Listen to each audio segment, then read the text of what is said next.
Welcome to the True Leaders podcast, where we dive deep into the stories, strategies, and mindsets of individuals who are not just at the top, but who are truly shaping our world for the better. Join us as we uncover what it takes to lead with purpose, integrity, and real impact. Should we start? Derek?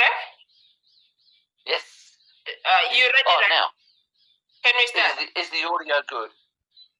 I could put in some headphones if you like. Is the audio good? Yes. Or do you need better audio? No, it's okay. It's good? Yes, I can hear you clearly. Beautiful. Can you hear me clearly? Perfect. Absolutely. Okay. Okay. Now, tell me a little, before we get into it, tell me a little bit about your background. How did you get into this podcast? Okay, how did I get into the podcast? Okay, True Leader Magazine was actually looking for people to tell their story, ordinary people that are doing extraordinary things, and I was interested. So they wrote a story about me and I edited it. So then the editor, that's Segun, asked me if I can join the team, and I volunteered to join the editing team. So when we were now brainstorming, then I was like, why can't we have a podcast?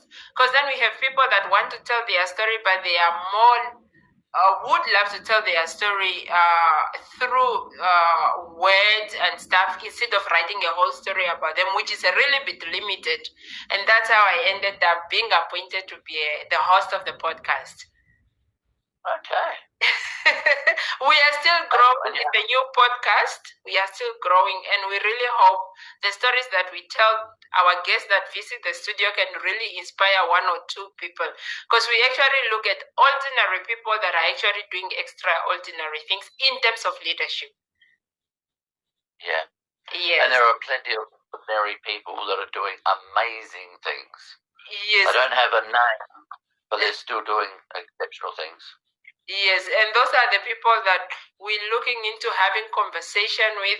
Our next plan is to also, like, maybe after 3 or 4 months, we do a follow-up interview again for people that we have interviewed in case they are working on new project that they need to share with our audience.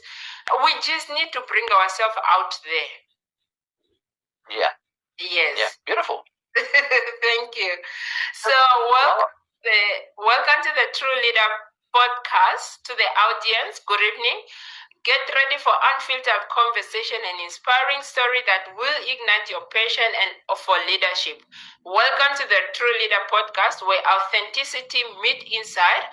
I'm your host, Evelina Ndeuyamo Shangeta, and I'm thrilled to share this journey with you. Join me as we dive into raw and authentic discussion with exceptional guests from diverse backgrounds, exploring complexity of modern leadership and uncovering secrets to success. Let's embark on this journey together and discover what it truly means to lead.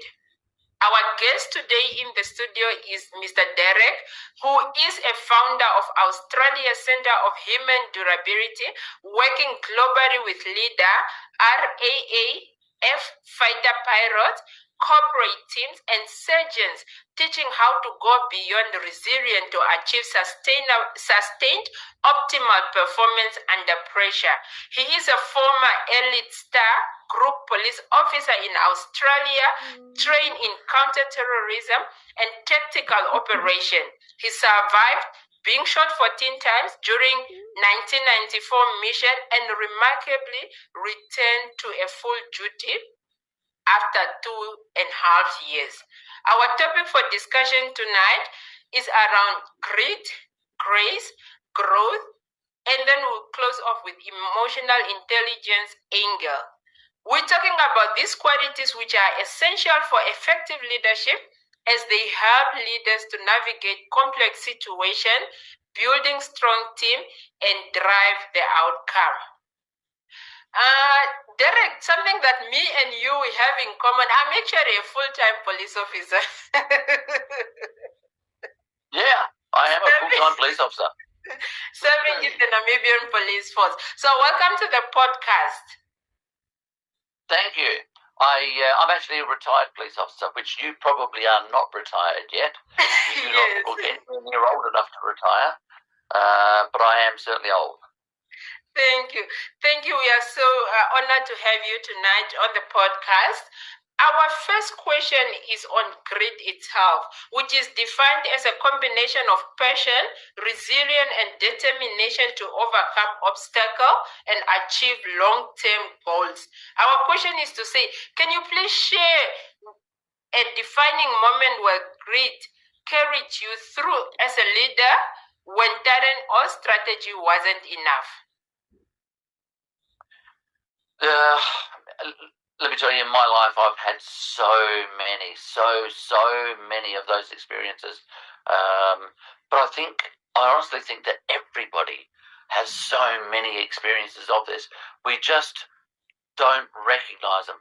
And it wasn't until the experience that I'm going to tell you about, it wasn't until that moment happened, I've gone, wow, that was amazing.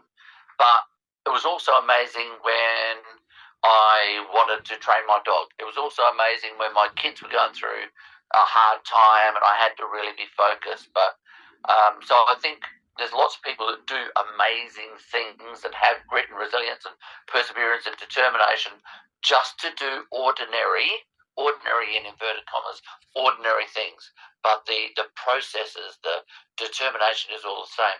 The experience that I want to tell you about is, as a police officer, I was shot 14 times in less than 5 seconds. As you alluded to before, my background is high risk arrest, hostage siege, counter-terrorism. I was trained in VIP security, so when the Queen of England came to visit Australia, I was part of the close quarter team to protect her. My section was policing, and I was in what we call STAR Group, and that's Special Task and Rescue. Now, we did all those things, but on this particular day, we went to arrest an offender who we knew was a high-risk offender. We knew there was a potential for him to do something violent. We went there, we knocked on the front door, we were going to arrest him and make sure he went to court, so we had a warrant for his arrest. But when we knocked on the front door, he didn't answer. I moved down the side of the house towards a glass sliding door to see whether we could make an entry through there to arrest this man. And as I got to within about 2 feet of that sliding door, he started to shoot, and I was his target. And he was using a Chinese military weapon. The bullets fired were the same that Chinese use when they go to war. He fired 18 times in less than 5 seconds. He hit me 14 times with either bullets or shrapnel. I had a severed artery in my left wrist. I had a severed artery in my right wrist.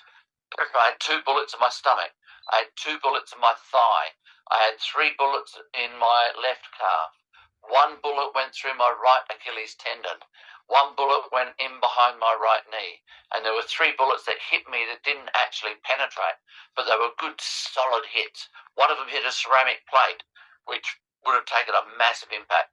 They say that being hit in the ceramic plate of a flak vest, people may know them as bulletproof vests, they're only flak vests. They say when you get hit in that ceramic plate, it's like being hit with a sledgehammer.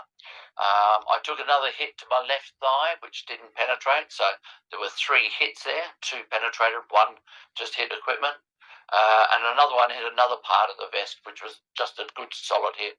So I was hit 14 times in less than 5 seconds, and then I was lying on the ground for 3 hours before they could get me out, dealing with 2 severed arteries, my body absolutely riddled with bullets, but fully conscious, and managing my mindset as well as my physiology as well as my emotions.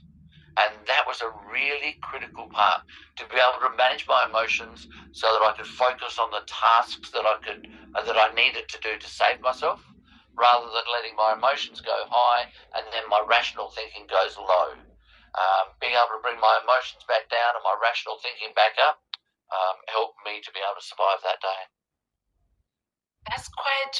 You practice a critical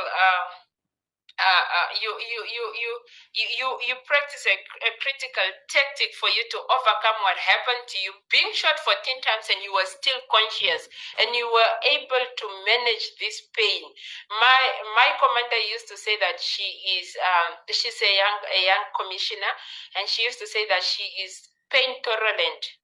While as for me, I don't like pain. I do not imagine myself. Even the injection itself, me and the doctor, we used to fight. So, Mr. Derek, tell me, what does grit look like in a leadership beyond of not giving up? Looking at your story and what happened, you getting shot 14 times, and you still did not give up on life. No, and I think that's where grit comes from. Grit is easy if you're passionate about the outcome you want. If you have no passion, if you have no investment, if you really don't care what the outcome's going to be, you're happy to give up. You're happy for somebody else to decide what goes on. You really don't care. But when it's a passion that we have, I want this outcome, and I'm willing to do anything I can to make that happen, then we have the grit. We will find the grit somewhere to make it happen. Obviously, when I was shot 14 times, and finding the grit to be able to manage self, and it revolved a lot around my mindset, getting my mindset around knowing that that's what I needed to do. But I also say that we can find grit when it relates to our children. If our children are going through a hard time and we're really passionate about providing the best for our children, a parent, a mother, a father will find the grit to fight through whatever it is to give their children that best thing. And so for me, it's about having passion. It's about having meaning, and knowing that you are prepared to chase whatever is most important to you.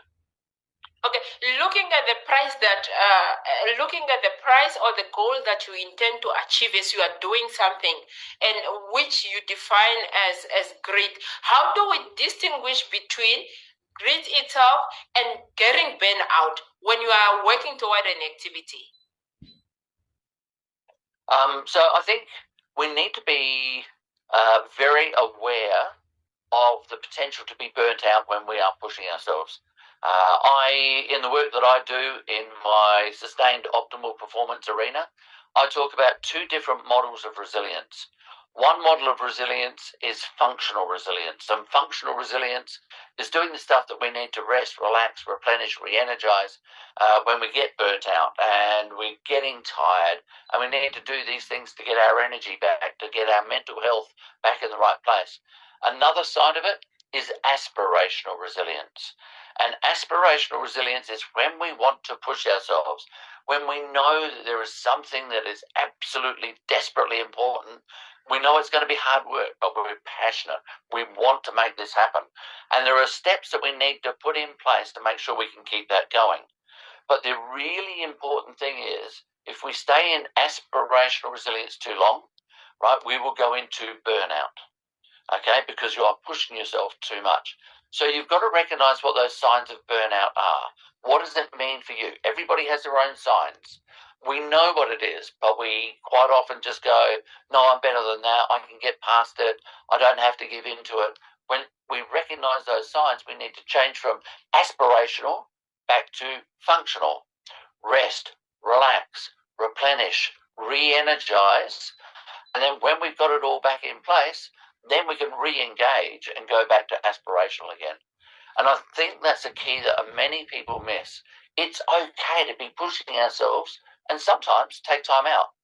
That time out could be going and having a holiday with the kids, going and just resting and relaxing, watching a movie with the kids. It could be taking 10 minutes away from your desk when you've had a really hard conversation with one of your employees, and it hurts you to have that conversation, and you need to take 10 minutes out. Have that 10 minutes, rest, relax, replenish, re-energize. Okay, I've got that all in place now. Bang, let's get back into pushing myself again. It could mean that we need to take 2 weeks holidays, whatever it might be. But understand, when we're heading towards burnout, let's flick into functional. But we also know that there are a lot of people that sit in functional. They just like to rest. They like to replenish. They like to relax. And if you stay here too long, you'll go into rust out, right? Your mind will rust out. Your body will rust out. You'll go into absolute abysmal condition. So you've got to stay out here only just long enough so you can get back over here and start pushing yourself again. Yeah, that is very inspirational. Besides what you went through, getting shot for 10 times, you still so focused in life. You see life as a never-ending process, and you have everything outlined, and your eyes is on the prize. You have never given up. And what happened to your story is actually a story of grace. And our next topic of discussion is grace, where is the ability to lead with humility, empathy, and kindness. Leaders who exchange grace can be strong. I can see that from you. And build very strong relationship. Mr. Derek, tell us, in high pressure environment, how do leaders practice grace toward themselves and toward others? I think the one thing that a lot of leaders struggle with is to lead from their heart. Right? We've got to lead from our heart. We know what other people need. We know what we want to give them, but we're just worried that, if I'm too kind to people, they may abuse that privilege. If I'm too kind to people, my boss may see me as weak. Whereas, if we really lead from our heart and we trust and we care for people, once we start showing real care for people, people will care about us too. Now, there are certainly some people who will abuse it. And that's what the biggest fear is. If I'm too kind, people are going to abuse it. Of all the people, of all the people that will abuse it, it's only about 5% out of 100 people, right? That's it. 95% of the people will reward you for being a really kind leader. And it is leading with grace, kindness, understanding, empathy. Because if we're going through a hard time, that's what we would like people to do for us. If I'm going through a hard time, I want people to understand. I am trying my hardest. Please understand, I'm trying my hardest, but this is distracting me. We need to be able to give that to other people as well. And I think that is the true grace of leadership. Leading with kindness, leading with our heart, and still holding people to account. There's no two ways about it. They still need to perform. But we need to understand when they are going through a hard time, they will be distracted.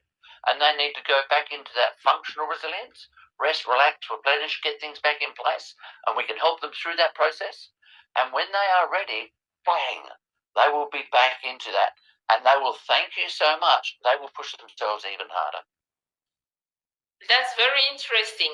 Our next topic is, can you recall a moment where extending grace to a team member changed the outcome of the situation that you were dealing with? Oh boy, I have done it so many times. I had a team member who was not getting along with anybody else on the team because they didn't think that he was safe to work with. They thought he kept on messing things up. And there's no two ways about it. Some of his behaviours were unusual. But people felt like it was unsafe to work with him. They've just gone, Derek, we are not working with him. You've got to do something to fix this guy or get rid of him, sack him, whatever else. I sat down with the guy and I had an open, honest, what I call an open, honest, confronting conversation about the reality of the situation. I didn't try and hedge around and I'm a little bit worried about the way you operate. No, I have got some complaints about the way you're operating. I like you as a person, but let's talk about what's happening. And what I found by having this conversation is that he knew that everybody was worried about him. And the more he worried about what people were worried about, the more his performance was undermined. He kept on second-guessing himself. Should I do it this way? No, maybe I should do it this way. And then the situation went south. It went bad. because he was second-guessing himself.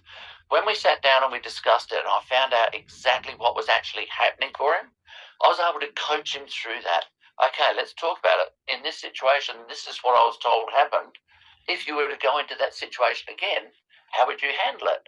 And amazingly, within 2 weeks, people were coming to me and saying, Derek, what have you done with this guy? This is a different person.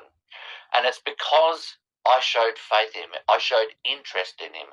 And I wanted him to be the best version of himself.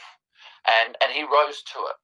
And it was absolutely admirable from his perspective that he was able to rise to it. Now, the other side of that is that sometimes I've had conversations with people and I actually find out that they actually don't have an interest in their job they're doing. They don't want to push themselves because, well, this job's okay, but I really don't love it. And they do love something else. And so we work out how they can chase that interest. And when they're chasing the thing they're interested in, their performance rises immediately.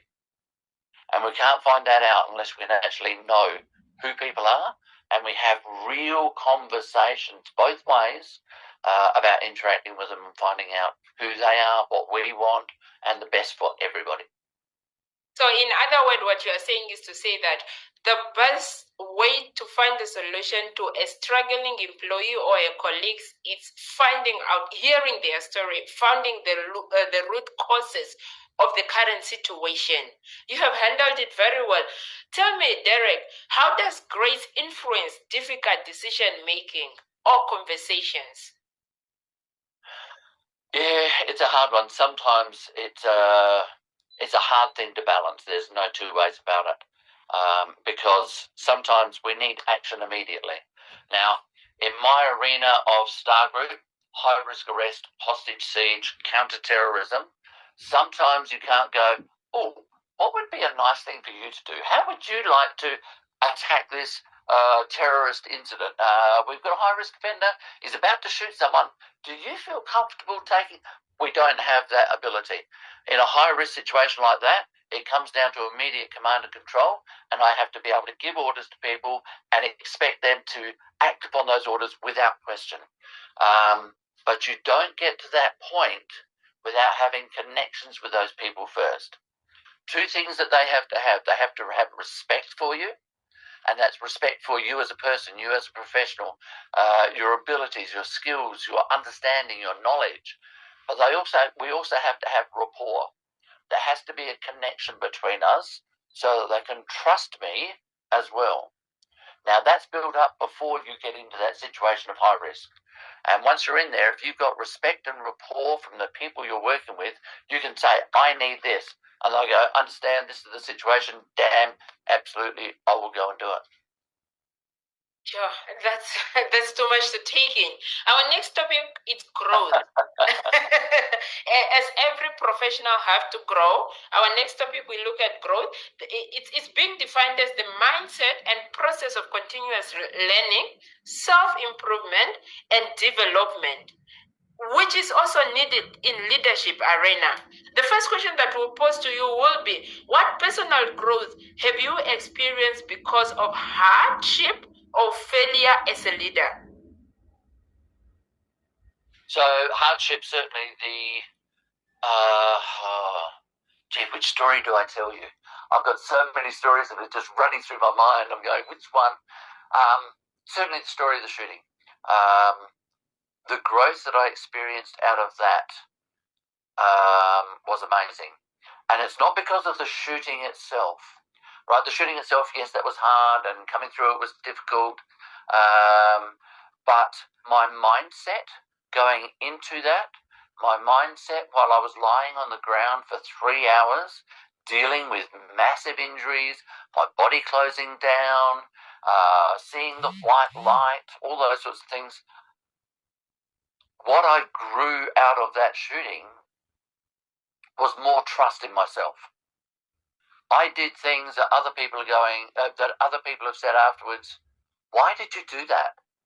And to be quite honest, I don't know what the reasoning was, but it felt right to me at that time. And so in my Sustained Optimal Performance, I talk about finding your system that works for you. I put in place the things that I thought were right for me. They may not have worked for other people hadn't even thought of them.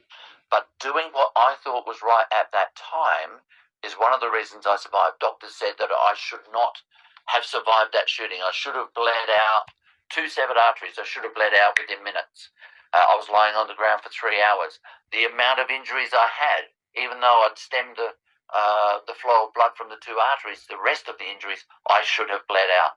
I was able to slow down my heart rate, slow down my breathing, slow down everything about my bleeding process, and I was able to survive. So out of that, I realized that I have more strength within myself, but it was also an insight into the fact that other people have this strength, this innate strength that we sometimes miss tapping into. There was another incident within Starbrew where at one point I had a very bad reputation, and I don't tell this story very often, but it seems to be appropriate to this podcast. I had a very bad reputation, and people were picking on me. They